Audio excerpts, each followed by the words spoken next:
तर जगात कुठेही ठिणगी पडली की भारतातल्या पेट्रोल पंपावरचे आकडे बदलायला लागतात। रशिया युक्रेन असो व आताचा इराण इस्रायल वाद, युद्धाचा विळखा जगाला पडतोय, पण त्याचा फास मात्र भारतीय मध्यमवर्गीयांच्या गळ्याभोवती आवळला जातो।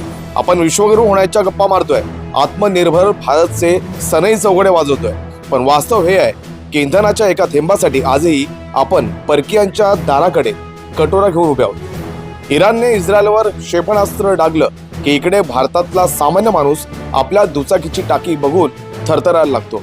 तिकडे रणांगणात रणगाडे फिरतायत, पण इकडे महागाईचे रणगाडे सामान्यांच्या ताटातील भाजी आणि मुलांच्या दुधाचे पाकिट चिरडायला निघाले। प्रश्न हा आहे की जर आपण खरंच आत्मनिर्भर आहोत तर मग अरबांच्या युद्धामुळे आपला रुपया का ICU मध्ये जातो? 10 वर्षांपासून आत्मनिर्भरता ऐकतोय, पण आजही 85% कच्च्या तेलासाठी आपण परकीयांचे गुलाम आहोत। मेक इन इंडियामध्ये पेट्रोल डिझेल का बनत नाही की फक्त टॅक्स वसूल करण्यातच सरकार आत्मनिर्भर झालंय?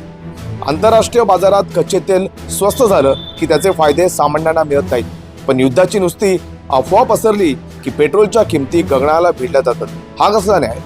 आत्मनिर्भरतेच्या नावाखाली 900 ते 1000 रुपयांचा सिलेंडर देणारं सरकार आता युद्धाचं नाव सांगून तो 1500वर नेणार का?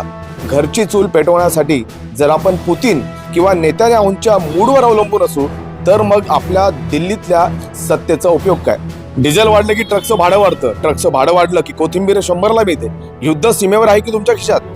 जागतिक तणावाचं नाव सांगून बँका व्याजदर वाढवतील, तुमच्या स्वप्नातल्या घराचा हप्ता वाढला की समजून जा की तुम्ही युद्धाचे अप्रत्यक्ष बळी ठरले आहात। सरकार म्हणतंय भारत 5 ट्रिलियनची अर्थव्यवस्था होणार, पण सामान्य माणसाचा 5 रुपयांचा खिस्सा कापल्याशिवाय हे शक्य नाही का?